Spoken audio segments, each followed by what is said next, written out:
workshop, which is predominantly for capital projects. Council will see, of course, that we do have a fair amount of carry forwards, which will take up a lot of staff time this year. We have a few projects that are identified as more of a priority, but we also have a few projects.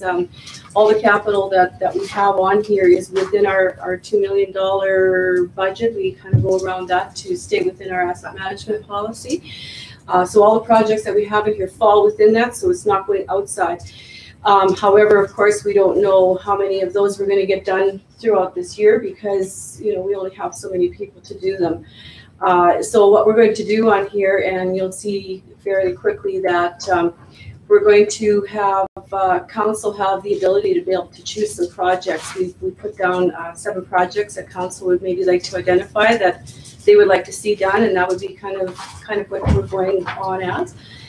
This is not a decision-making workshop. This is a discussion, and from the pieces of the discussion will be then from council's wishes, then we would be putting, of course, all that into the financial plan at the end of the day. So without further ado, we'll let you staff continue on. Thanks. Hello, and welcome to everybody. And I don't think I need to introduce myself. Yeah, you're supposed to. You don't need to speak.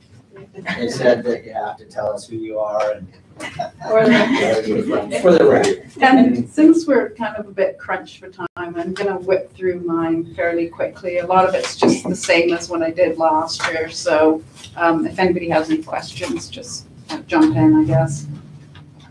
I'll put up with So first thing I'm going to do is just quickly review the timeline for the upcoming meetings. So 2 weeks from now, 1:30 p.m., we were hoping to do the operations budget presentations. We might end up, it looks like we'll end up with a bit of a capital review on that too. So, but hopefully we won't be so pressed for time. And then February 5th is going to be the 3rd meeting, and we're hoping to have everything completed in that workshop, but in case we don't, there's potential for another one on the 13th. And the other dates on there are just the bylaw introduction, 3rd readings, etc. Legislative requirements, as you all know, we need to do a financial plan every year, and we need to do it before May 15th and before the tax rates bylaw. Strategic directives, our capital project decisions are driven by Asset Management Policy 808, Statements 3 and 4, which says we have to prioritize our investments based on risk, level of service, and affordability. This table here is just an estimate of where our reserves would be after these the projects that are going to be presented today. There's the balance forward on the reserves, which is about 6.4 million, anticipating another million or so to come from the 2018 contribution. And then we have 2.3 million in carry forwards, and 2018 projects total. There's one additional project added since I did this, so my numbers add up to 2.45 million. Then there's another small $15,000 project that was decided on after I had done this table. This is the carry forwards you're talking about. Well, the carry forwards are on there. The Yes. 3rd line from the 2.45 is the sum total of all the 2018 projects that are listed. Yeah, where's the? I'm following you now. Okay, capital funding. We can fund our capital projects through either equipment financing, which is the old MFA capital leasing program, which is variable rate, fixed monthly payment. That rate's currently running about 2%. There's short-term capital. I don't know that the city's ever used that. It's limited to $50 per capita. And so that's really would only get us to about $200,000.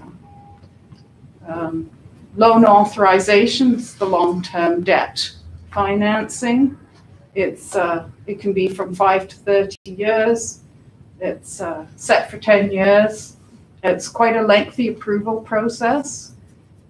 Takes at least 6 months, and it has to go either through referendum or alternative approval process, then through the regional district for approval as well. And that's all carried out through the regional district.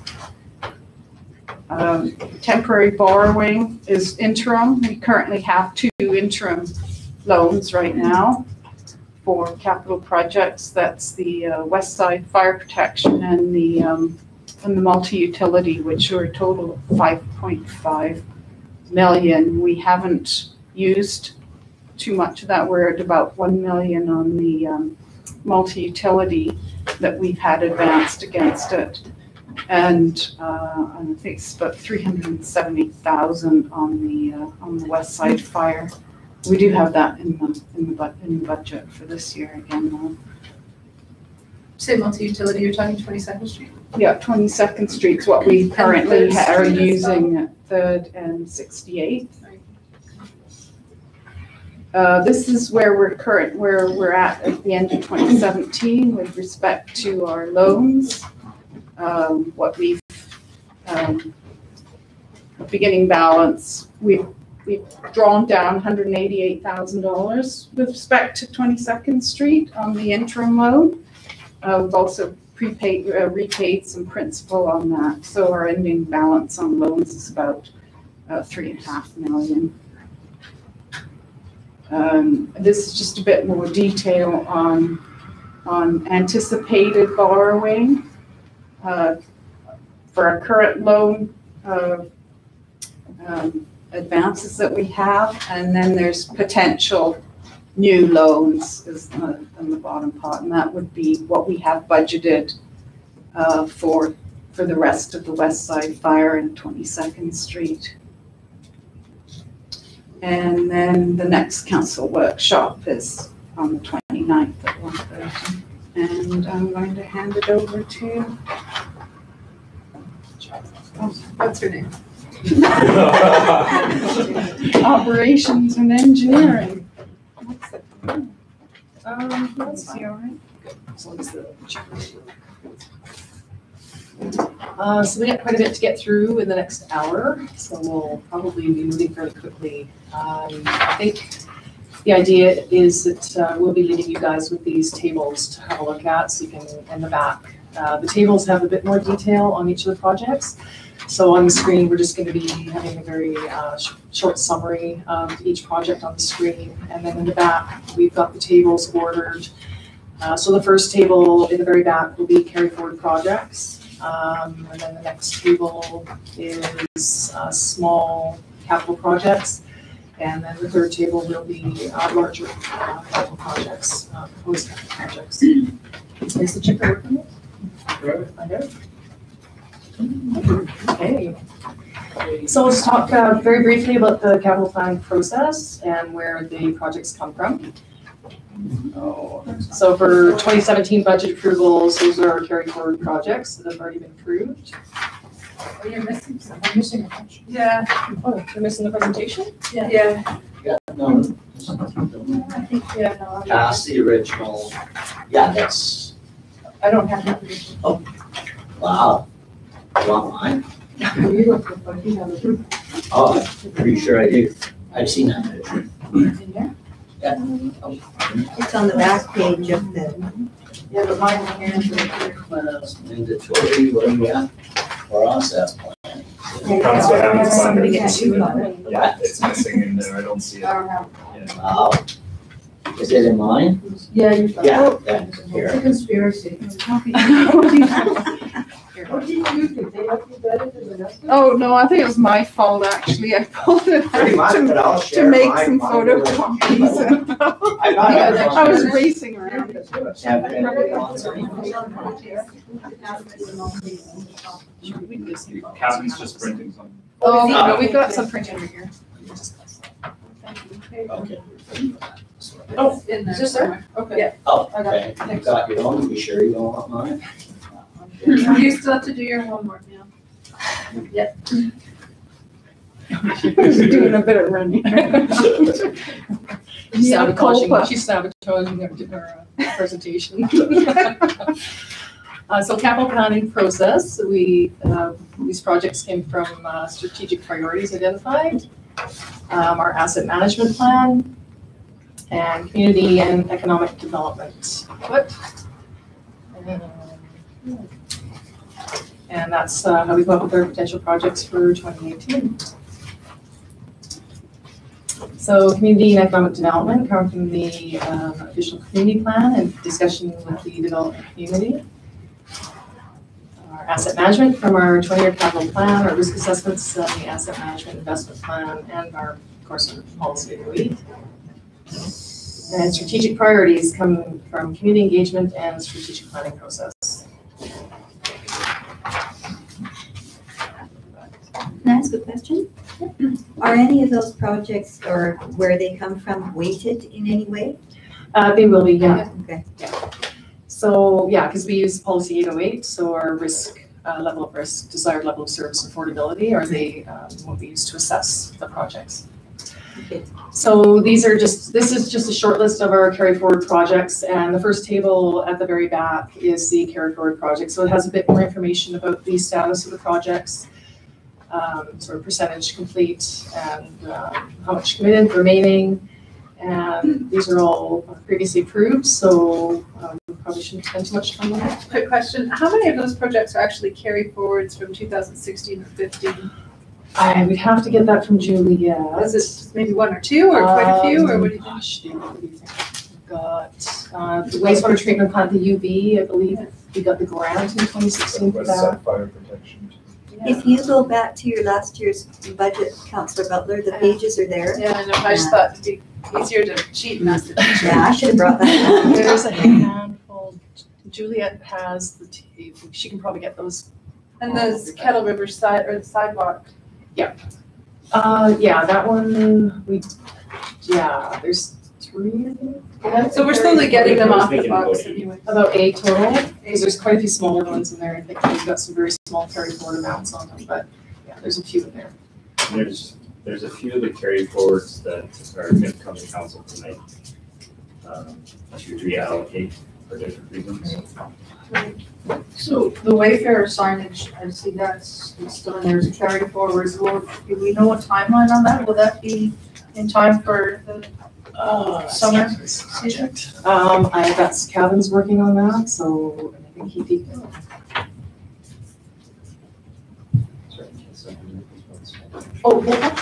Is this the time to ask questions or just let you go through it? Well, for carry forwards, because they're already approved, we probably want to move fairly quickly through these. We've got quite a bit to get through with the new projects, so if you guys have questions about these, maybe we could have them emailed to Diane and we can clarify if there's anything on these ones. I think we can try and work through them fairly quickly.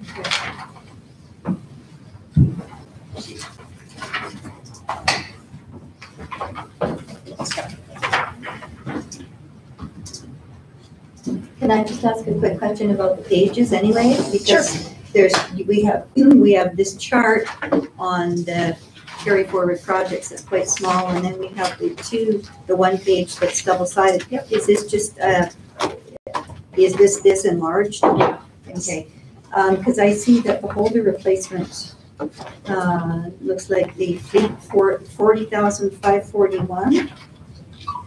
I thought I saw that in 2 different places. Yeah, I see it down at the bottom of the second bottom item on the first page, and then it's the 4th item down on the 2nd page. Yeah, it's just kind of how the presentation prints. So if you watch on the screen, it's just it's going from top to bottom. Okay, I see. So there's going to be some repeats. Yeah, Okay, thank you.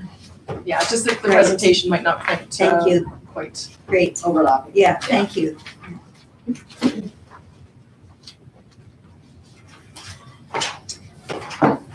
So as Diane stated, we are within our budget. So we have a budget set for capital projects each year. And so an appropriate level of spending is approximately $2 million is a appropriate level of spending. And so we've planned these projects to fall within that amount. There is one outlier in there that we'll discuss a little bit later. And so what we would like for council to do, and not make the decision tonight, but have the decision ready for the 29th, is to pick 7 priority projects. So these are 7 projects that you want to make sure that you see get completed this year. As we know, as things happen throughout the year, and we have emergencies and such, and depending on our resource levels, some projects will probably get deferred to 2019 or later. So we want for council to pick out projects that are very important and that we definitely want to see finished for this year. And Are you talking out of the large new capital projects? Yeah. Is this over and above the mandatory projects? yes, yeah, the mandatory. There's like options. Pardon me? We have a list, it's in the back, isn't Yep, they're in the back. So seven more in addition to all the carried forward ones, Well, there's the carry forward projects, and then we have all our new projects for 2018. right? Yeah, and we've broken them out by basically with small capital projects. So $30,000 and under, we've broken those out into a table, just to kind of show the smaller projects. And then another table with $30,000 and over, so more or less the larger projects. So out of those, I mean, I would say the smaller projects, I mean, they are smaller, but if there are certain projects on there that are that council really sees as a priority to get completed this year, we just want to know where the priorities are so that we can focus on make sure that those priority projects do get completed this year for sure. And then there will be, and this is also going to be based on their scores. So we've scored them on risk, desired level of service from what we've heard, and the feedback that we've gotten through surveys and through public feedback, and affordability. And so we've scored them in that way. So, the projects that score lower in general would probably, if we run out of time or run out of resources, we get bumped off to the next year. But they may be projects that are council priority. And so we want to hear from council in terms of what those, 7 priority projects are to make sure, because they may not come out in the scoring per se, because the scoring is fairly limited. I mean, it's 3 categories, and not everything really fits really well to be scored in that way. And so we want to make sure that council can identify, some top priorities that the score may not represent those values. And so we just want to make sure that there's some high priority projects that we're not missing them through the scoring. So you want us to pick 7 of the smaller projects, not 7 of the larger projects? I don't know. I don't know. Oh, so if we only pick one large one, we pick 15. That's right. So how have you identified the number 7? Like, I'm just looking at all the different ones that are carry forwards and knowing that council would have chosen ones that they felt at that time were important. And now if you're thinking that 7 more are appropriate to ask for, I'm just wondering how you identified that as the number.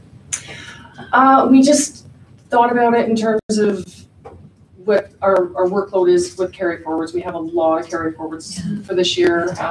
Both of our large projects, we got an extension for both for the wastewater treatment plant and the UV. We got extensions to the end of March 31st, 2019. So we realized that our workload, and we have a lot going on this year in terms of capital projects. And so we just thought 7 was a good number. And then we just wanted to make sure that we feel that, those 7 top priorities, we can get them completed this year. We don't want to. Not based on value. No. Maybe we should back it off to say 5 if that was more manageable for staff. I'm just wondering how, what. I suppose it's going to depend on the choices. If you pick 7 large projects to get completed in 2018, we may have to have a look at that and say, well, we'll do the best we can. But it's probably going to depend on where you see the priorities. So is this over and above the mandatory ones? Yeah. Yes. And all of the How are the mandatory ones doing? They're, well, Let's go. they're right here. The mandatory ones are regulatory, so anything where we have a regulatory or compliance piece with, provincial, federal governments, those are identified as high priority. Yeah. So they are Do you have those marked? here in the table in the back, yeah. 27 carry forward. So these I'll start moving forward.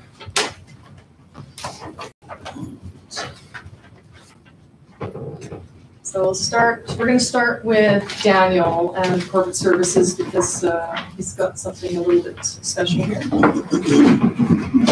I'm always special. No, thank you. Happy New Year, everybody. I wasn't here this morning, so. Hi there. So, yes, my project is a little different this year. Now, I have $95,000 worth of network equipment that I need to replace. The problem is I don't want to replace it. I want to operationalize it and take it out of our asset infrastructure funds or asset replacement costs or anything like that forever. So the way I'm proposing this, this is actually funny, this picture, this computer on the left. Real? That's not really We there. used to own these. Yeah, the ones on the left, this is not current, so I just found an old piece of picture and made it a little more interesting. Here's what Kevin or what Dolores and Juliet were talking about with our scoring. So there's, for example, a sheet on the right here where we scored stuff internally. And there's then a little bit more information on the projects in the back, why and how and what. Now with mine, it's a little different. So I added, or there should be in each of your guys' report, there should be like 3 pages added to that. So, and that's what I'm going to speak to quickly. The equipment we're trying to replace are basically 2 switches. There's one small switch at Public Works that's city-owned entirely. And then there's our core fiber optic network switch, which is about $160,000 if the costs come in roughly at the same amount as when we bought it originally. We were lucky back then. We had grant money. We had the school district as a partner. So, but costs were always set to be shared 50-50 as well as revenues are shared 50-50. Both switches are 10 plus years old. They need to go. And both switches are not supported for hardware replacement and any security updates, which is the big problem here. So that's why it's not even necessarily an option. The fiber network, it's that nice map on there. All the colored lines that run everywhere is basically part of the fiber network. With that network, we connect 35 plus sites. City Hall's on there, Fire Hall, Public Works, 3 electrical sites, and so on. The list is up there. But the RDKB office is part of this as well by now, which has the EOC central, and of course the phone systems runs over this. So this is not something that we it's not an optional thing anymore. We need to have it. But how we're going about it is the more interesting part. So our current model is where we replace items 50-50 on a cost split, but simply based on hardware replacement, and the city does some IT work on this as well. So the city at that point would still buy their own servers and their own infrastructure, and the school district would continue to buy their own stuff besides the core equipment. So if you look at the little table I have in there, this is status quo if we stay as it is. So we would have to spend this year $95,000, next year $93,000. What I'm trying to do is basically average it out. It's $50,000 a year just for capital. This does not include any tech support or any maintenance contracts or anything like that. What I'm trying to go to is this. So I was asked a couple of years back to review my IT replacement plan and come up with some alternatives that would save us money along the way, or give us any sort of other enhancements besides just spending money on simple hardware replacements. What I would like to do is I would like to go forward with 2 agreements with the school district. They have a tech department of 4 people. They have the expertise on running a lot of this network backend stuff. I'm by myself and I have Josh to help out a little. So it's more desktop support over here. I would like to leave that with the school district. So one one item would be basically to pay some money into a contract, into a fund that would cover the hardware replacement side, and another contract to cover partially the costs. And at the end, yes, this coming year, it's about $75,000 for this. But then, as you see on that sheet, it's going down to $45,000 a year, and possibly less is ultimately what I'm actually hoping for. Also, in this way, School District 51 would be responsible for replacing the hardware and maintaining the network. And Are they okay with that? yeah, and that was discussions that's been going on for the last 2 years now, or a year and a half ongoing. And the school district, I believe even the school district board has already kind of given their approval to this as well. So ultimately, my anticipated outcomes, I want to reduce our need for capital replacements by over $500,000 over the next 10 years. And at the same time, yes, there will be an increase to the operational side, but we're hoping to further reduce that or work with other cloud services or something like that to further reduce the need of having so much hardware in our data center. A lot of this was required over the years to keep us running. This is what the city runs on. So at the same time, we're reducing organizational risk by having an actual tech department, a full-on department that can maintain these items going forward. So what I'm hoping to from council today, I need to know if I'm expensing this as capital, or if I'm expensing this or if I need to include this into my operational budget next week or in 2 weeks from now. So I'm leaving it up to council ultimately to make that call. I know which way I would like to go, because I see more benefits than almost no negative impacts on the other way. Because I know the crew at the school district, and we've been working together for 15 plus years on a lot of other minor projects or bigger projects like the fiber network, and it's been working great, and there's a lot of trust, and it's been a good project. So So if you go with the school board. Yep. Then it would fall under your operational expenses. Right? Correct. Yeah, so you would see an increase in my operational budget this year, Right. and then it would kind of slowly go back down over 2 years, and then we're back at a reasonable amount of, like, it will be a spike quickly, but then it'll flatten out across the board. But still, yes, there will be an increase to my annual operational expense. So you're looking to replace switches? Currently, it's network switches. However, the 10-year plan has anything from servers to data center equipment, possible air conditioners, things like that. Like Not real big ticket, like. this is the biggest ticket. Actually, though, this year and next year are two big ticket items coming. That's why it's so expensive. Okay, but I guess my question is, like, does the switch cost $45,000 or $30,000 or? The one switch would be $80,000 this year on its own. The other one, the small one at Public Works, is $15,000. $100,000. So yes, almost $100,000. And next year is our backup storage, SAN. Okay, but you're looking for $75,000 this year. Yes, yes. So like on average, it'll be less than about the same amount over a 10-year span. I'm looking at a 10-year picture, right? Okay, Like you're advertising it over those 10 years. but Yeah. when you hired 1 year, it'll. yeah. Now less I want to than- flatline it so it's less than $50,000 a year every year, and no spikes like $100,000 and then down to $2,000 or any of those fluctuations. I would like an operationalized expense also to get it off of our books as well as a capital asset. Okay, but if I'm being devil's advocate here, sorry. Yep. Okay, so an $80,000 for one switch. Okay, Correct. let's just concentrate on that for. Correct, yeah. For the purpose of what I'm trying to say. So in 10 years, you're gonna have to replace that with another $80,000 switch? No, this is why we're doing this. I want to operationalize it so the school district will be responsible. If we don't operationalize it, will we have to replace that? switch? Yes, in 10 years, we would have to replace it again, so the same curve would still happen, and I still wouldn't have any proper IT knowledge behind it, because this is by now turning to a security level area where I'm not an expert on. And I hear what you're saying. Have you talked to our CFO on that as far as the accounting end of it goes?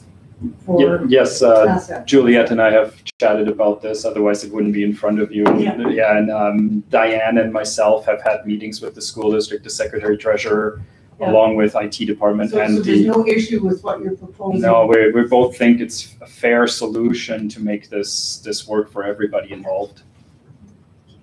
Oh, sorry, I'm allowed to ask questions? Yes. Okay, so Daniel, essentially what you're proposing here is, to make sure I understand, it's essentially a fee-for-service agreement, more or less?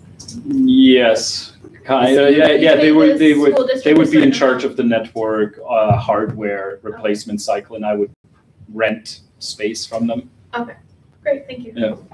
So on this chart here, the one that we're looking at in our books, and I'm just asking for clarification because I'm just not quite sure. Yep. After the 10 years is up on the status quo hardware only side, that's 501,000. Yep. But the same figure shows up after 10 years under the total proposed. Yep. So I'm not sure. So are there other additional costs in there that actually aren't on this chart, or really, or would we come out in 10 years about the same? This is strictly dealing with network hardware replacement and trying to find a solution for how to manage that. So in my operational budget, I have another $10,000 for Josh allocated as well. So it would be like 85,000 for next year. So that there is a little extra here and there, depending on if there's any specialty projects going on. But I'm hoping to basically standardize it and potentially even reduce it, because there are still services that the school district would take over as currently planned. However, we might be cheaper off to moving it to the cloud entirely. So I wouldn't necessarily be dealing with the school district in 5 years from now. I would be dealing with Microsoft or Amazon or somebody. Is that safe? I mean, I've heard. As long as it's in Canada, yes, and the It is, data center backups, like there's regulations that the municipality has to follow, and the school district as well, right? We fall under the same umbrella, so I have the right group that I'm dealing with, and they know some of the legislation better than I do in regards to that. So, if you're going to, kind of balance this out over a period of 10 years, right? Yeah. So that you average it out to $75,000 a year, or $50,000 a year. Yeah, that's my plan. $50,000 a year over 10 years. Yet the hardware that you actually have to purchase this year, switches, are $100,000. Yeah. Does that mean you're gonna run a deficit in your operating budget for 2018? Because you're gonna be in the red by $50,000 if you spend 100. Well, this year, the operational budget, I would ask for 85,000, 75 for this and 10,000 for Josh. Next year it would go down and then it would further go down. But So the like, switches alone are gonna be 100,000. I don't need to buy them. Oh, if you go this other route. Yes, so I will not buy switches, I will Okay. not buy hardware, I will not get caught up Right, in trying to figure out what I need to purchase. It's Yeah. time savings across the board for Yeah. everybody here. So basically getting back to this chart then, am I to understand that really what you're trying to prove to us is that it's not gonna cost us any more over Correct, 10 years it'll actually to be more go? beneficial to everybody involved to go this route and save time, plus we get extra tech support and dealing with some operational expenses in a way creatively to get assets off our books as well, so we don't have to replace them. I think the confusing part is the fact that where it's the status quo, it's Yeah. 500,000. Yeah. Yes, And then I, under your proposed is 500,000. But I knew this what you haven't question would elaborated come, on is the extras over and above the hardware. 'Cause it's yeah, like $500,000 the tech hardware support that I'm looking at is $30,000 is a steal for getting that, so from the There's a lot school more than district. just hardware expenses Yeah. that we would have to incur. Yeah. And that isn't reflected here. So Yes, correct. the actual savings over 10 years, you're anticipating to be about I 500,000. I got these numbers on Friday. So I was crunching stuff on Friday afternoon till 5:30 here in the office and photocopying stuff, But so. what I'm liking is the fact that it's gonna take the monkey off of our back. Yeah. As far as the equipment end of it goes. Yeah. And we're paying strictly for the operating, and Yeah. I support that. There's no potential down the road for them pulling out of any kind of a deal? this? Well, we would do it a year-over-year thing, and to start to see how it goes. Jeanette Hanlon is, as far as I know, retiring somewhere during this year. So she's the last one of the original key players that started part of this. That's still in their position. Michael Strukarf retired, Denny Kemproot retired, Victor Kumar at that point was involved, and Cecile Arna. So they were the key players back then. They're all gone. Jeanette is the last one, so she has a lot of knowledge in her head, and we want to put this into 2 agreements to deal with it once and for all on paper. We have a memorandum of understanding, and it basically says we split costs 50-50, so we further want to engage more and build on that partnership we already have. Is it a 10-year contract with? No, we will do it and adjust it as annually as needed. So otherwise we would do it probably similar amounts and as set out in front of you unless something major happens and changes. Daniel, can I ask a quick question? Yeah. So the switches, they have to replace their switches eventually too, correct? Yes, and they have, yes. So this is, we have to replace these switches. They're out of life, out of support, and they run our network. Like, it would be crazy to They not. would incur that with this agreement that you're talking about? Yes. What's the benefit for the school district? They get some extra income towards this funding process, right? Okay. From there, and we're hoping to reduce the amount of servers together. So instead of me running a server and they run a server, well, we can maybe find one that's sits in the middle For that does everybody. both, right? And so the switches are similar and other equipment. It's just, this is the perfect example. Last year it was only 10 grand we had to replace. Right. This year we got 90, Wow. so we gotta deal with it somehow, right? And there's no better time than now. No, it makes sense. Yes, thank you. So if council's okay with that, then I'd like to proceed with putting the operational dollars in and focus my next couple of weeks on that versus trying to deal with the capital side. Seems good to me. Sounds like what we're doing. All right, Yeah. thank you. Sorry, this took a lot longer. David, you might have to hurry up there. We asked too many questions, sorry. That's okay, that's okay. Well, good questions. I like them. Okay, so in the back, your first table is the 2017 carry forwards. It's 2 pages long. They're 11 by 17s full of. Do you want us to go to the long table? Yeah. If you want a bit more detail, it's just. So we've got a table on the back. On the top left, new small capital projects. So these are projects under $30,000. So we're going to the new small capital projects. Yes.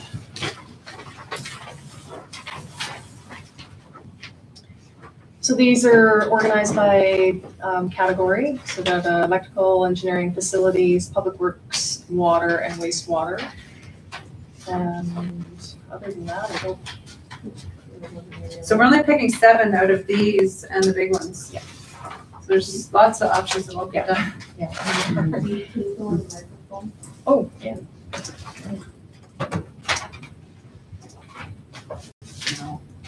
So I know, David, did you want to talk a little bit? We can kind of talk and go down the list, and you guys have any questions?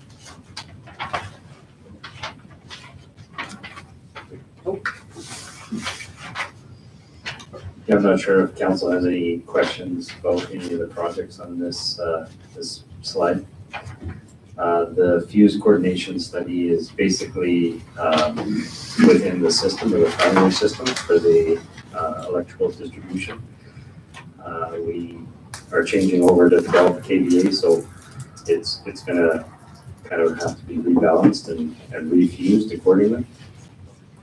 The facilities review, we did a roofing assessment, so we want to just carry on in that same vein and look at some of the envelopes and HVAC and mechanical pieces to the facilities.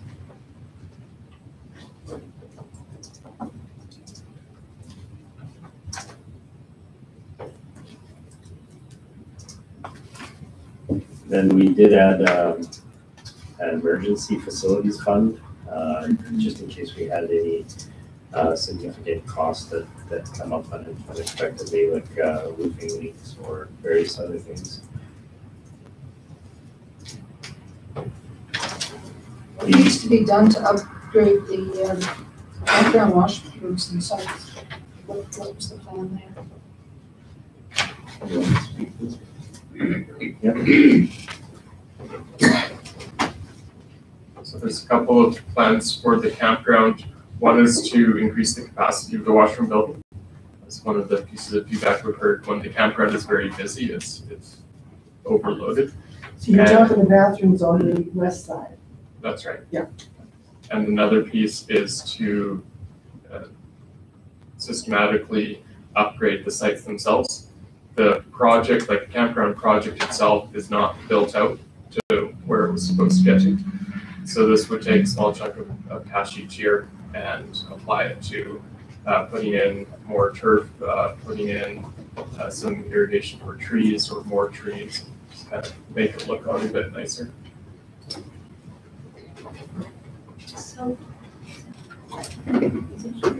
So looking at this and going by the staff score, which, you know, you've obviously put a lot of work into that, and you've looked at each one of these individually and made an assessment and given it a score.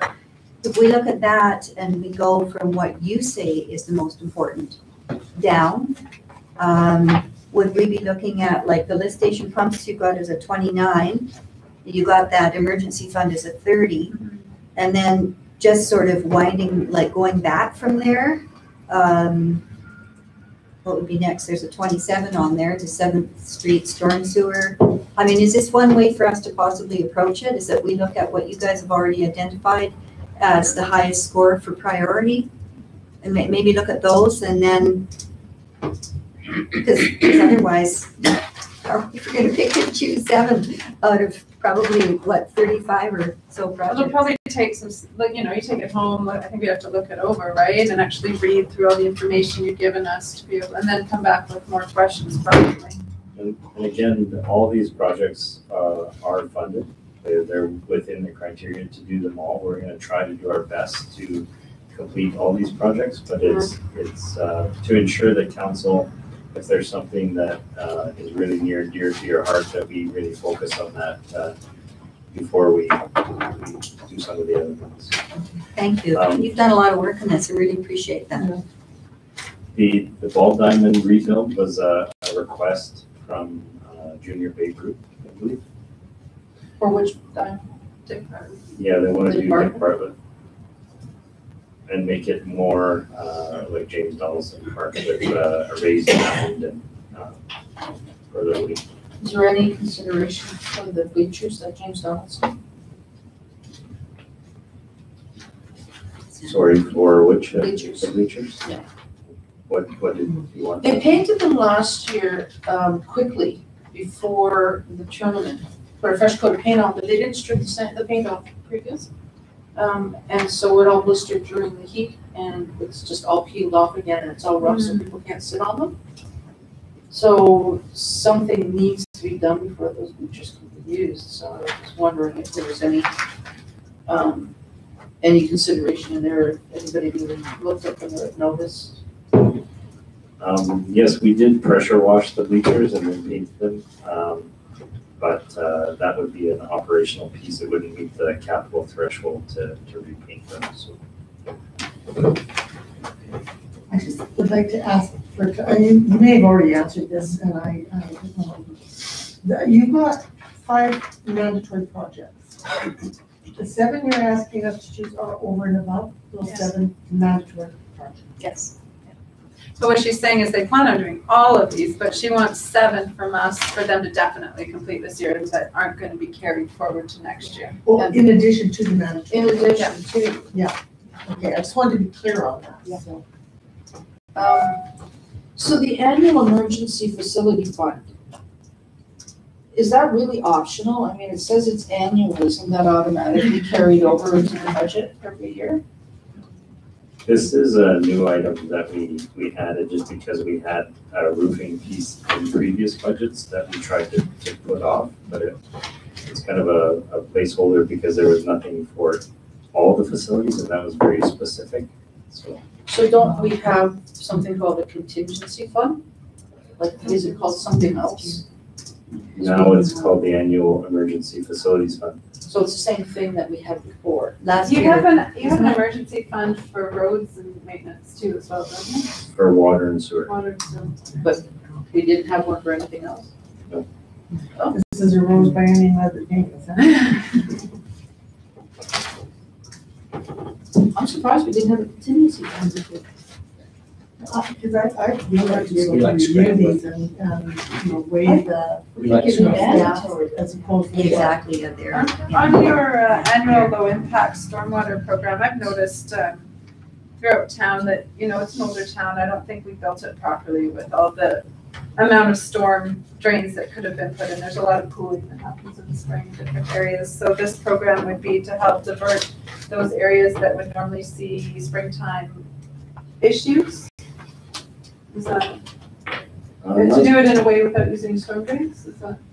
Yeah, it's, I don't know if you want to speak to this, it's more not about increasing our assets. Yeah. Yeah, it's low impact development. So what we want to do is go away from having to build infrastructure, Yeah. man-made infrastructure, and try and use more natural type features that are lower maintenance and not adding assets. So we've started some work on this already, and we do have some designs, a bunch of different designs that are sort of started basically more or less a ditch, moving up to full-on bioswales. I'm sure you'll come up with a nice. Yeah. That's what they do in the Philippines, they just dig a ditch. Yeah, so, I mean, and they need maintenance as well, and then there's different things, and if we're looking at an area that there could be a fair amount of contamination and runoff from vehicles, we may want to get into a full-on bioswale Yeah. with filtration, That's filter the nice material, thing. different types of plants that actually Yes. uptake hydrocarbons and different things. So there's so many different levels that we can do with that. We really do want to put aside some money. We have some spots in town that we get a lot of complaints about. And so we'd like to start putting some money into developing and actually getting some of these sites developed so that we can start seeing how they're functioning. And yeah, so we'd like to do that annually and start, and we're, we always hope for grants and hope, and if nothing else, if we have that money set aside, if we can leverage a grant with it, we could do that as well. But yeah, we definitely want to start dealing with our stormwater. It can be a big issue for us. So the renewable energy program, that's interesting. So to plan for and install renewable energy sources on city infrastructure. So you must have something in mind because you've got a figure of $25,000. Is that just to do the study, or is that, do you actually have hardware that you can get and install for $25,000? And what kind of renewable energy? This is Kevin's problem. Can we get wind trees? I know they're not that cheap yet. Probably not one piece, but part of it was looking at some options with the study. Another piece is that we have about 3 kilowatt hours of solar panels sitting in the works yard from the beacon site upgrades that I would like to get up on a city building and produce power. So these were replaced from, these were the ones we took off the beacon sites? That's right. Did we have to, we had to upgrade those? I thought they were outdated. The solar panels never, like they decrease in efficiency, but they never really go bad per se. I mean, of course, if a tree falls on them, they could break. But the piece with the beacon sites was because of their remote location, we wanted high efficiency panels that were coupled with the fuel cell generators there. We also had rocks thrown at them. These particular panels are functional, the ones that we have in the yard. So the idea being that they're not quite the efficiency for a remote location where you do have some space requirements. They should need to fit on the beacon building or next to it in the compound or what have you.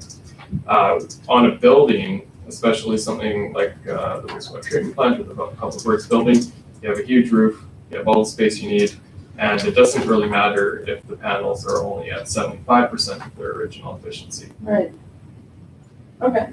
So if I could, I wonder, do some of you have some pet projects that are going to be competing with other departments?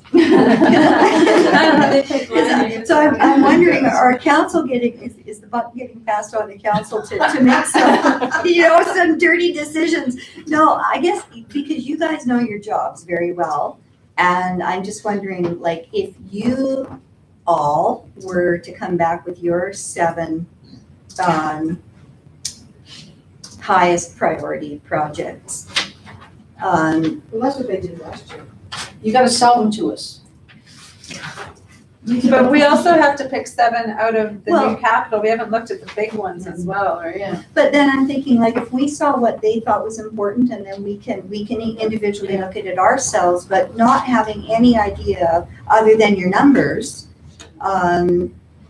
you know, there might be a project that is very valid, that doesn't have as high a number, that, you know, that is important to do now. And you guys know that, and we may not. Sorry. No, I was gonna say that there's some things on here that will get done regardless, like lift station pumps. Yeah. We had 2 Cs in the last 6 weeks, and they couldn't be repaired. So we did buy one, kind of an emergency, and we do have an RFQ out right now for that. But there's a lot of these, well, not a lot, but there's a few projects on here that are more for the engineering for a larger project to follow. So like the Granby Water Crossing for the Yale Bridge. Where, Is that on a, The fourth from the bottom. Yeah, the $10,000 is just for the engineering to see what we need to complete the larger project of guarding that water main and having, you know, an accessible walkway or maintenance access. Bridge approach paving, is that one bridge? or- That's both our bridges, 68th and 2nd Street.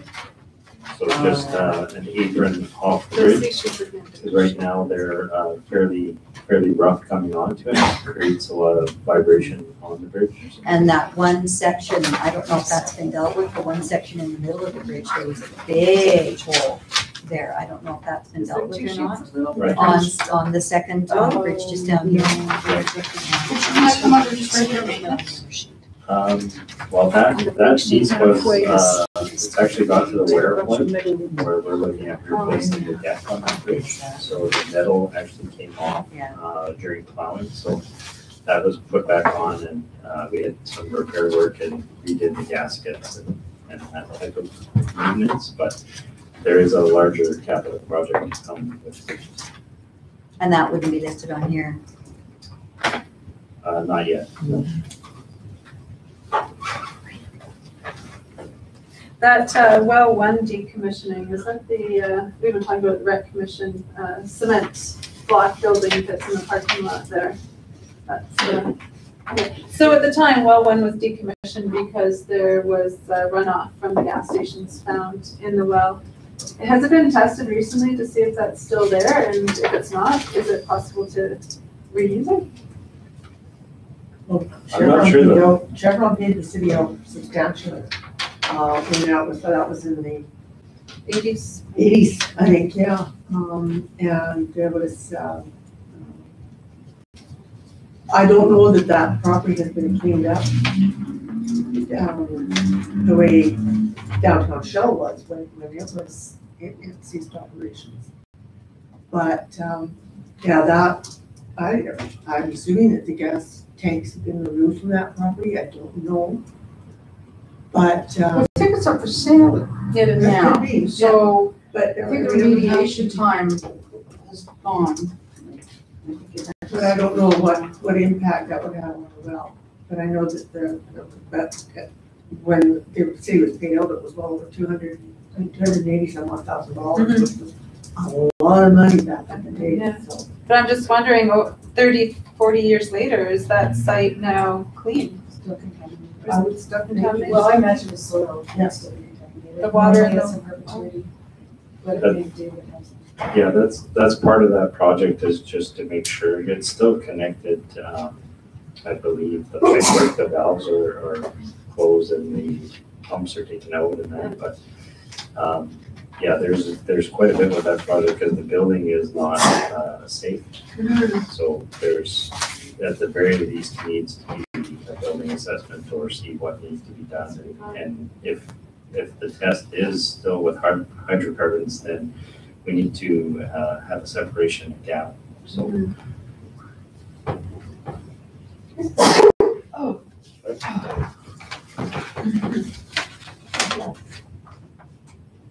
Bless you, Emily. Go ahead. Okay, I remember last year, correct me if I'm wrong, I'm sure you will, we had it highlighted in, you had the projects listed and then staff had prioritized according to what was emergent, what could wait, what needed, and then there was the wish list, right? And then we actually looked at that and then we discussed it and we rejigged slightly a couple of them. Last year, you did prioritize them and then we commented on it. Remember? So you're not doing that this year. You're just giving them. And also one of the things I would like to do, and I sort of have a bit of an idea, but some of them are carried forward. But some of them have been carried forward for 3 and 4 years. They've been on the books since we've been here. So it would be nice today to see, like we have a big spreadsheet here, is the date that it actually got on the books. So we know how long they've been there for. So I guess to me, they look prioritized already because they have the yes or no next to if they're regulatory, if they're mandatory, they're definitely getting done. And like they said, they're planning on doing all of them. But we want to make sure certain ones, which ones are important to us that they definitely complete. The highest staff score too. Yeah. Support score. I found last year was just easier because we had it was like horizontal color. And you put them all together. Yeah, well, we need to follow our policy. So policy 808 tells us that we do it based on risk and desired level of service and affordability. So, and like I said, some of these are a little difficult to do that. Some of them are tied in with other projects. And so even though they may not score high, they may be tied into something else. And so we will apply, there are things that we will apply that don't necessarily fit the scoring system to kind of, that like David said, there's one that's going to get done regardless because, two breakdowns it's going to happen anyways. And so we will prioritize them kind of based on that. But everything fits in the budget. So it's not a matter of having to bump off stuff because it doesn't fit within our budget. It's just a matter of, like I said, we've got the scoring there. For the most part, the scoring is going to reflect the prioritization that we would be giving them, except for maybe some pet projects. So you have a total of 2 million that you planned on spending. Is that what all these add up to, if I were to add them up? And if so, I'm just concerned because last year we had a budget amendment of about $1 million. Right, so I want to make sure that I don't want to do another budget amendment of $1 million. There is one outlier in there, and that is $500,000 that we budgeted for the municipal wastewater regulations potentially. We are working with ministry to not have to do this, and we're hoping that we don't. If we do, then we will be coming back, and there will be an amendment, and we will have to look at shuffling some of these programs or projects around. We just don't know at this point where that stands. So that is one of the ones that could throw us off. That's on Is that MWR discharge? Yes, yeah, requirement? that's the one. That's the one right there, Yes. okay. Which one's that? It's new capital projects, 1, 2, on the second page, 3 down. And the other thing that can, we may come back for amendments for is, if the government announces a massive grant for something in particular, then we might come back and say, hey, this is a great opportunity. This year they're focusing on whatever it is. And so we may come back and say, maybe we should shuffle these projects and we'll pull some back and put, so that's another situation where we may come back, for a large amendment. Hopefully that would be it. So my read of this is that that wastewater, that's mandatory. So that's going to be in the budget regardless. If they make us do it. They're trying not. Okay, no, Well, but would you like are the going city to increase. include that as, from what I understood, that money is going to be included in the budget because it's mandatory and it's going to be funded from whatever So that's not reserve. one of the 7.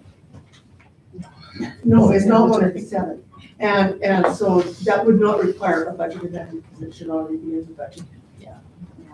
Right. Yeah, we don't have to, it's better to put something into the Exactly. budget, not spend it, than Yeah. to exclude it and then have Because to I do hear a what budget Councilor amendment. Butler is saying that you don't want to have to come back and oops and LRG unless it's emergent, yeah. But that's an if, isn't it? I mean, it's not, you don't have necessarily, unless they tell you. But the staff manager wants to allow for it. Yeah. Yeah. if we don't spend it, then there's Yeah, not much for the revolving. Exactly. Yeah. So that has to be included as one of the 7 then? No, it's mandatory. The ones that are marked mandatory, Yes. they're the going ones- in the budget regardless. Oh, okay. Yeah. So it's Yeah, anything it's- other than. yeah, okay, gotcha.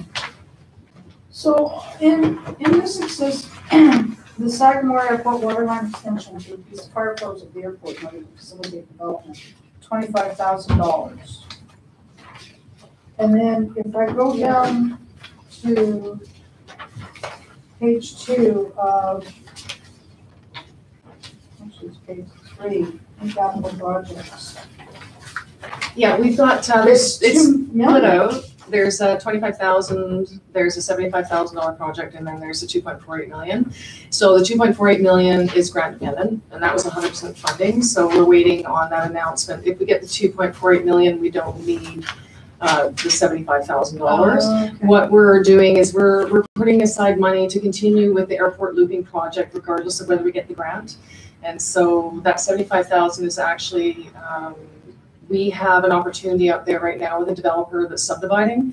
And so we put some things in place and said, okay, if you want this, then we're going to extend the water line through their property. And so that actually gets, moves us closer to our airport looping. And so that $25,000 is just to pay for what would be our portion of extending the water line from where they need it for their subdivision to our property line. And so we're gonna continue moving forward with airport looping because it's an important project. It's just if we don't get the grant, we put that at $75,000 in there to continue moving forward with the project, whether we get the We grant. don't have it at their property line right now, so that would be obligatory for us to do. The $25,000, we could choose not to do it, but what we're doing is we're piggybacking on the developer. And so when the developer is out there and they're already installing a water line on their property, it'd be probably far cheaper for us to piggyback on that project. And so some mobilization costs and the costs associated with that project, we could probably get a really good deal to extend it. And it's only, what is it, 30 years? I'm trying to remember. It's not a huge amount just to get, because they only need for their development, they only need to extend it about 2/3 of the way through their property. So we're setting aside $25,000 to do that extension so that we can get it to our property. Oh, I see, we're carrying it through the other side. Through their property, yeah, Right, right okay. to our property. So then we would be taking over that as a water main in the future. Right, gotcha. Sorry, what's the difference between the 25,000 and the 75,000? They're both airport water mains. I'm confused. The 25,000 is just for that particular development, and that's just for the portion on their property. So we wanted to keep it separate so that it just makes sense to go forward with that project because it's going to be, fiscally very responsible to do it because it's going to be much cheaper to do it and piggyback on that project. It makes a great deal of sense to do the $75,000 one as well, but that's dependent on the grant. So if we get the grant, we don't need that $75,000 project. We do? Okay. Yeah, just to be clear, there's a $25,000 with the developer. That's gonna be piggybacked. Great. The 75 is if we don't get the grant, to connect just from that endpoint from the development to our hydrant that's currently fed by a 3-inch. And the $2.4 million project? Is a grant for, from First Street and then going all the way up to the airport to redo water mains for fire flow. Okay, so it's got nothing to do with the water going to the airport, because that 25 and 75 will cover that, right? The 25 and 75 are just building on what we currently have out there. Right. The grant would be rerunning a larger main right from First Street all the way up Second to the airport. And looping. Sorry. And completing the looping. Right. Okay. The other thing I think, just to make a comment, that is really important for us to know and to consider is how many of these are going to be saving us money. You know, like there's certain things I can see here that if they're done, the intention is to save the city money. And that's a really important consideration, and it may not show up much in the numbers, but it certainly is something for council to consider in terms of what we're putting in.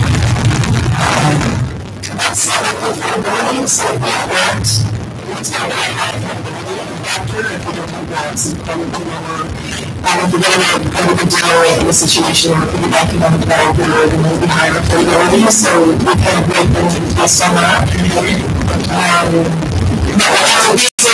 Almost all of these projects fall under the asset management category, and the asset management by nature is to save money over time to make sure that we're maintaining our assets. So that we don't have large repairs, emergency repairs and such, and so the bulk of the projects coming up this year are along with our asset management, just trying to get ahead of that. Just for example, I was looking at the sewer in Green Island, and that to me sounds like a very important project because it will set the infrastructure significantly into the linkage and all that too. So everyone who is the only way, right? Actually, sounds right, but we're stating our energy plans. So let's get to our regulatory ones. We've kind of discussed a little bit about what it is. So I have a cost, 90%. The city's expense, 100%. We're going to previous negotiations when the land was sold, so the city would be at it, taking up the cost for that. And you have so when the capital purchase that used to be a building everywhere. Yes, so they bought some houses. So our view is we currently have our meetings that are on beautiful property. The issue is the cost, the main cost of it is decommission the winery and both mine down over the road. So to do that, it was fed through an intercourse problem. So we have to go down to the next block and run over feet because it was cut off by either the crossings or private properties.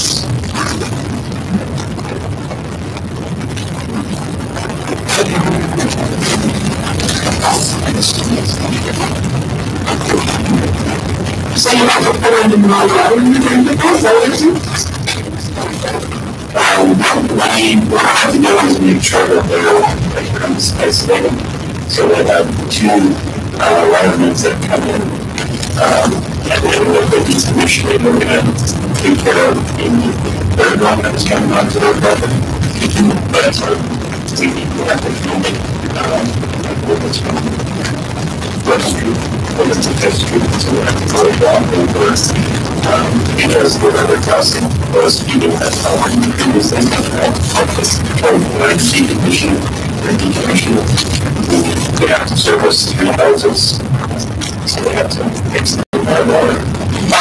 Residential, that's the one going back to by decommissioning, one of the power lines going into the water station. So do you have to service the residential? Right. I'm asking about decommissioning. Why is it so expensive to decommission a lot?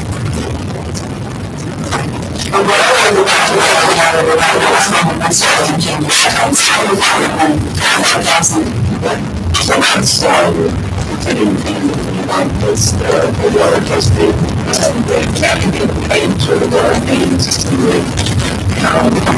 then you have to encase the pipe in a certain way, so there's some small cost there. But the big cost is they keep confused.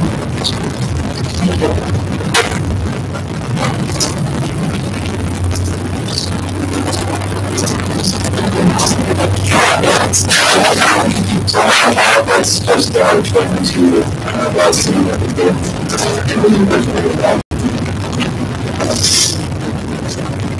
Separate rules, but cost savings for the future. 125,000 requests to eliminate some of the organized water needs and water services. So we have that detailed to City Park. We changed around the program. So looking at some of those previously.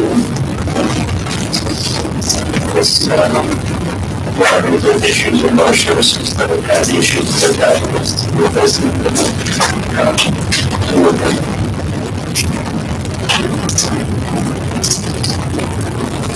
Multi-service property upgrades. This is looking at some of the larger properties, the stratas, the buildings that were given individual use that have potential to have standpipes or water coming within the property. So we're looking at creating some of the larger use or things that capture that.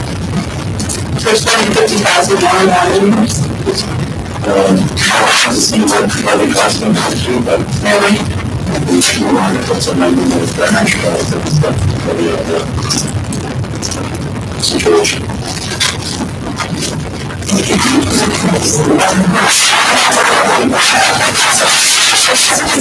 30% savings more actually other savings charges or utilities and others, just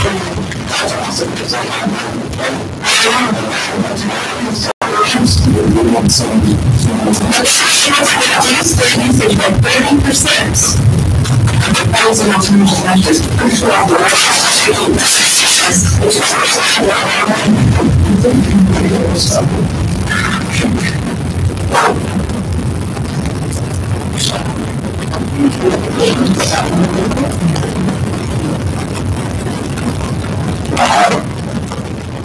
Because yes, this is a project that started years ago, and we still have heavily two blocks on Central and haven't yet to do that. We've got up to levels that are as much more the highways. This section will be from the top of Central Avenue, 8th Street and North South, going to 8th Street. 1,001 block.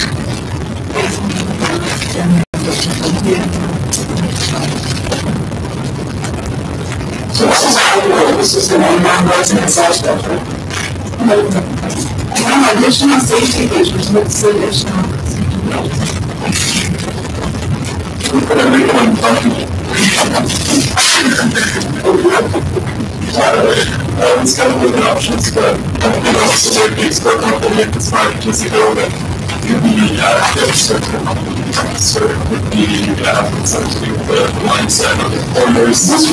Traffic planning or something wrong? So the idea being that if we're doing the crosswalks and we can incorporate some attractive features into the crosswalks, then it makes sense to go. I'm sure that there's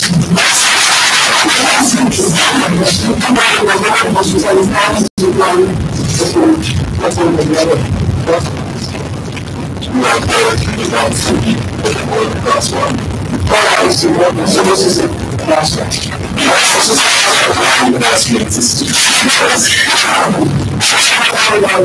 Crosswalks themselves, the annual meeting, the commercial centers, I think stops. There's another examples. We make a great design of the but it was base that they came forward that makes them. So what is the big? So those guys asked capital management to look at different options, possibly traffic calming and repaving and just go there. Traffic surface. So yeah, great traction. Not just LED streetlights. I was going home the other day driving down Central and I thought, wow, there's a construction zone over there. Sure. Oh no, those are the LED. Those are what's great. That's right. Central. It's like I'm yeah. That's good, right? I'll talk about the stadium we got there and just tell everybody to come over. the lights is that we can put in lower wattage because sometimes they're brighter, oftentimes they're perceived to be better. Yeah. Just because of the quality of the light. Yeah.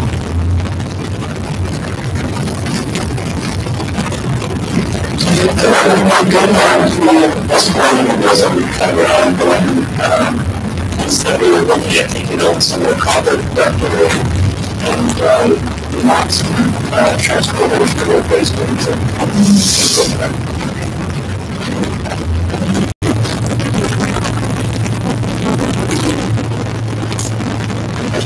and so we're looking at future goals and make sure that we're building things currently for the future so that we're putting the correct water signs and fuels and how about what people you must have on the record separate.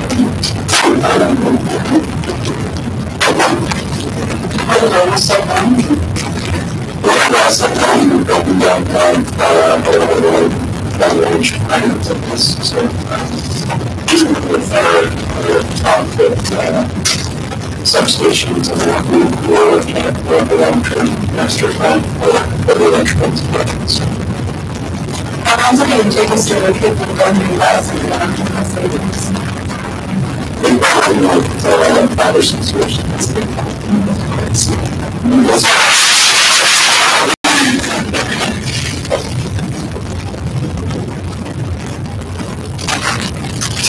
And the investments we are just one of our into capital replacement plan for the equipment. We're looking at building a different model with some flexibility if there's an opportunity to buy some equipment within the second hand to the as I mentioned with council that the board orders possibly the vendors changing different things, so maybe not being quite so stringent of $1 billion amount, and so the council is comfortable with that. We're trying to stay within the next couple of years. But I was probably going to get together in the time that we might go to. But then, is that the next tsunami here? Let's go.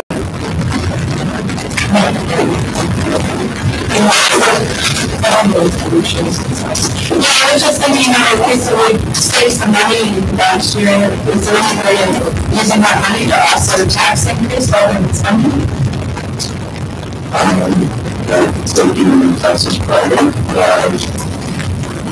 we're at some of the noxious ones, we do a short-term program and a weed control program, but then also the cost of the hydros we're trying to look at reducing something.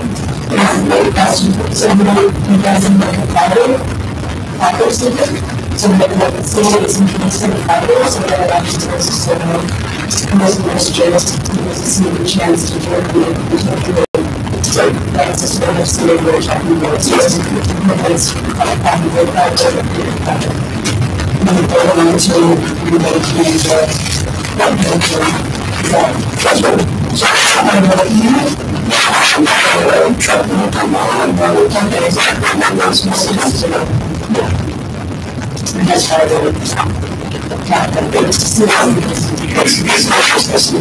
it's a chance to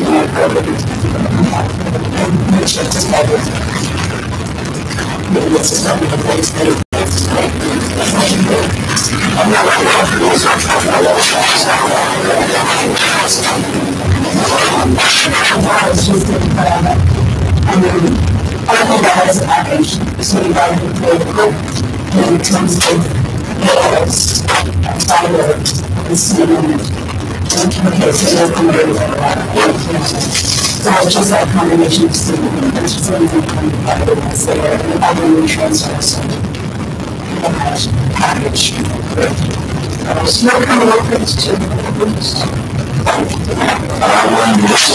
I'm actually doing some requirements, put some windows in the upstairs space that we created with Ryan.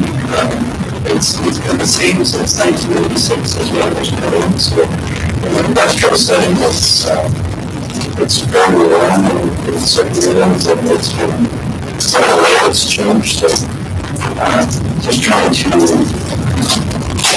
put something into the facility so that we're not playing the back doors. It rattles a little bit.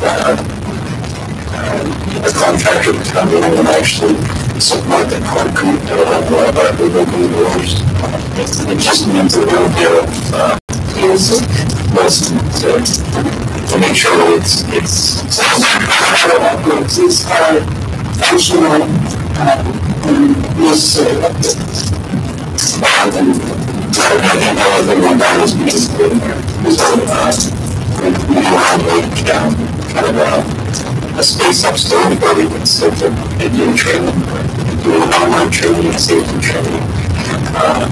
And we don't have an area that are very cool, so we provide that LED lights. And we're going to play out about what it is to finish putting the LED lights. And then we can see that the frame is worth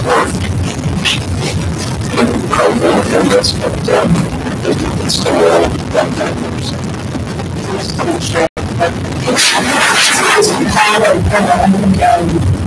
Two-pronged approach in terms of what needs to be done, but that station time saves money. So we have an option about reactionary all the time, just saying that that's just no one can invest $20,000. It's just looking at what is great idea and then what we need to do out in order to save it. And to $400,000 to be there. So this is what I'm getting for this. This is actually looking, very good to the moment. And what we can see that we need to sell it. Right?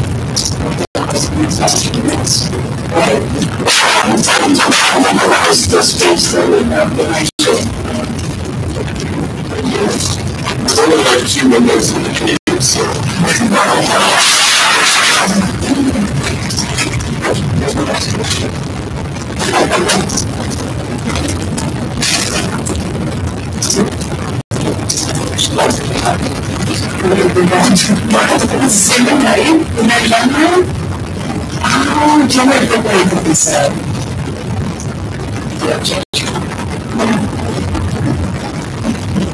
So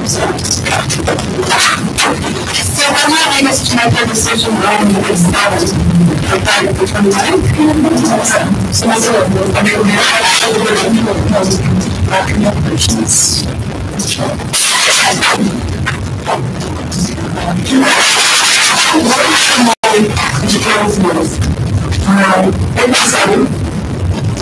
that Diane did, she had to motivate that to management and this is one of the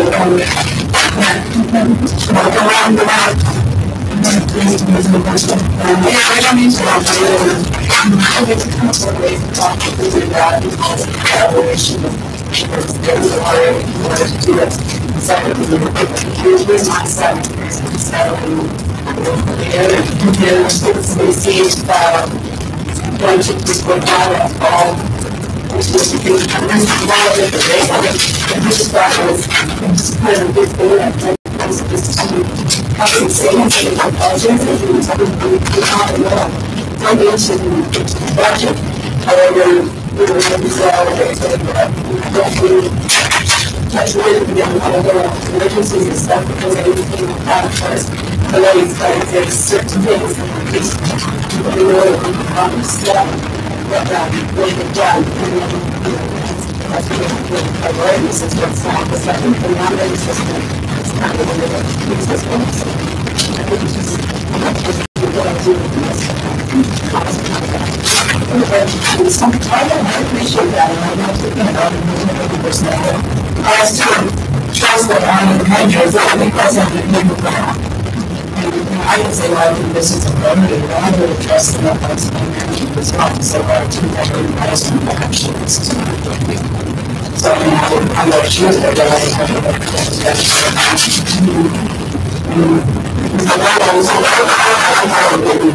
a support, the balance of, these pay systems. It is very important to have projects that the balance between dollars and what's on the same staffing up.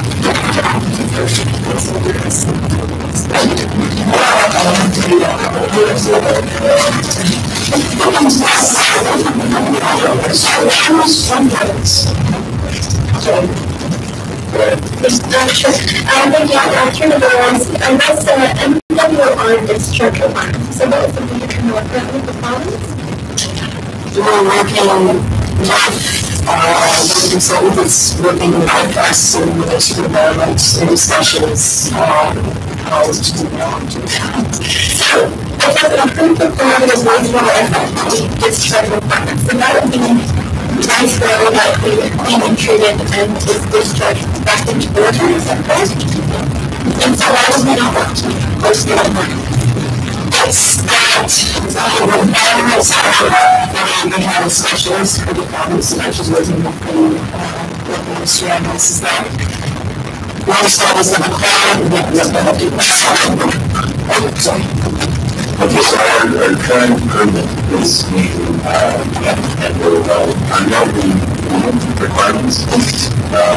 My understanding is that they've taken a standard from the problem, early discharging something, maybe take that sacred one out of it. And they've taken that standard and tried to apply it to last year, so we have a answer to stay there. This is obviously the situation. This is how it's also this is how it's going to show the features. So it's not we're not trying to less than understand this to it, but the ultraviolet treatments we're trying to change to upgrade our effluent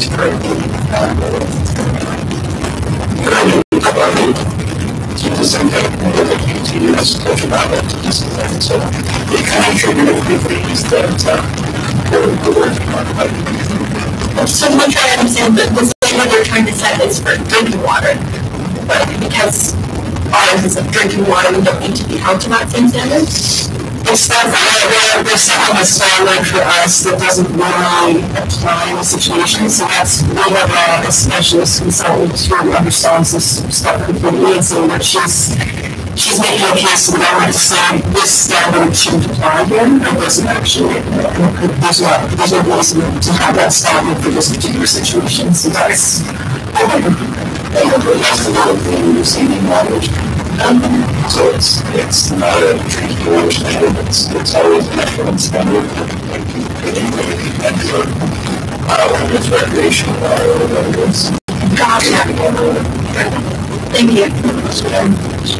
So, the $400,000 on the students, and that would come from the city. So you figure our 7 years, it's down at 100 seconds, right? 100 seconds. Okay, 7 years, right? So after 7 years, what's the status of the first? Nothing.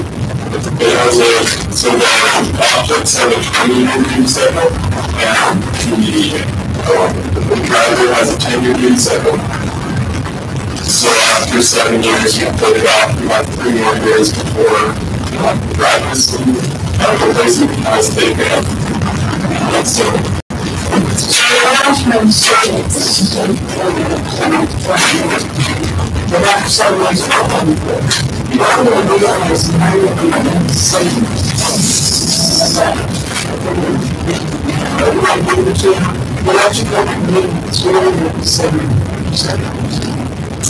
we have to look at the business case, but it was about we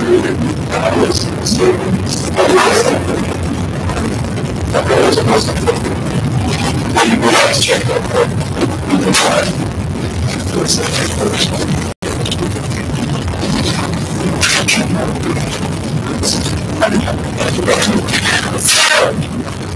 And sometimes I want to work backwards on these projects and say, we only want to say 1% tax increase I'm sure they're about to start. So these projects are very good.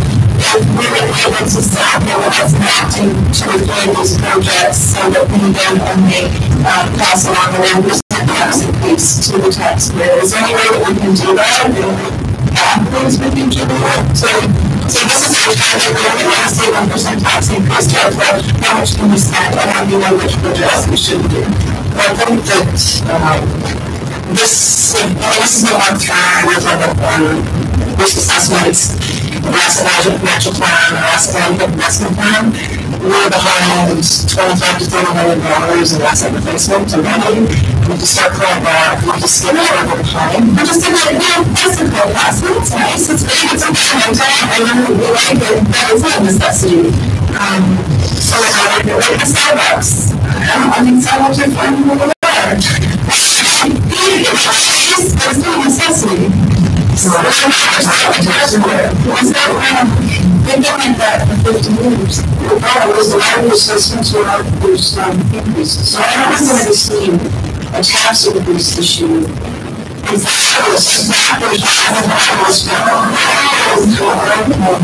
is so enormous. Because my assessment, a lot of my assessments go up.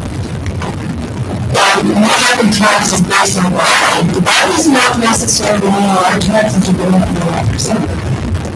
It's not 5%. There is going to be a big impact to tax. But if the money stays the same, so you have a household $200,000 and the minimum is $5 for assessment. Okay, so you have a flat rate, well, but if your assessed rate goes up to 205,000, so the number stays the same, and your taxes are going to go up. But it's not having an assessment. That would require the dollars that you require for the taxes. Okay, so I'm going to say, just for sake of government, when I get around to the next one, that's going to go to it. So it's 2%. So last time China won, the margin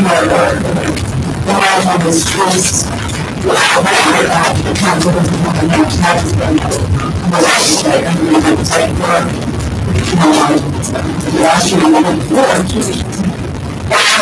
But you have to also in the ways to operate and manage your system. So that is what it's based on. Not economics, and what metrics the regulators do. Because you have to remember analysis. There's a formula that's followed in details. Otherwise, it's not so you can also know what everything else is based on. Think about you can have them down. But the requirement is, because we're saying, you've done the last time with Melissa, right? So we keep our number the same this year, this last year, the system is coming up. So now everyone's been increasing it. My tax rate sounds what's last year.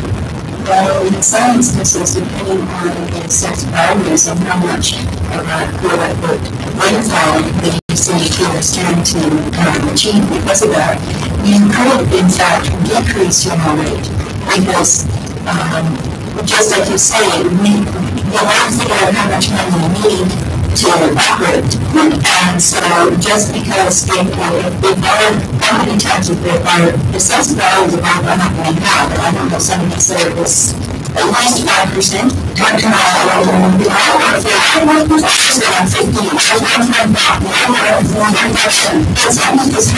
So everyone on 7, depending on how that is on the general meeting, how much revenue assessed value is supposed to be. I'm trying to sort of put together the tax rule yet. So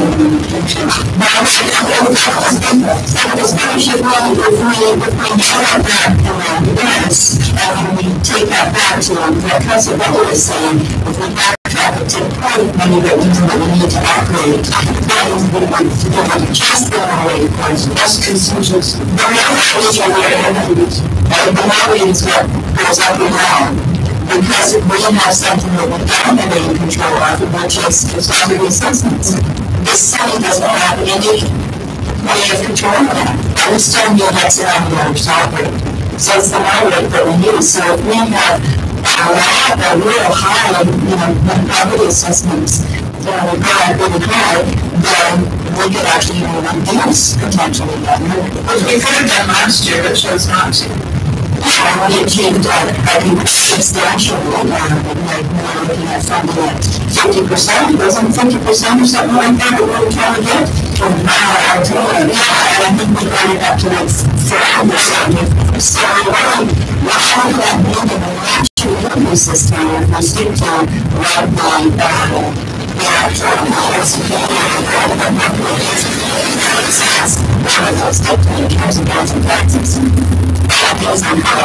to make sure that they live up to what we said we have done. We just need to ensure that we report the function of all of these projects. And if you're Julie that does that, she's looking at all of this. That's what I would know what I'm saying. Seeing as white standards are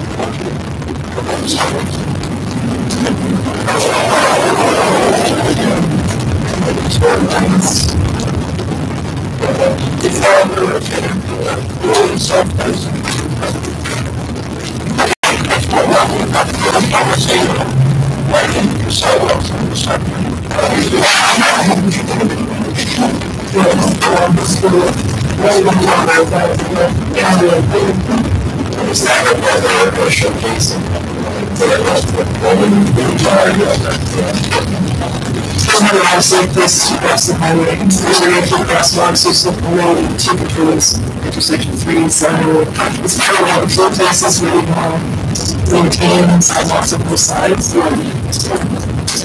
for safety.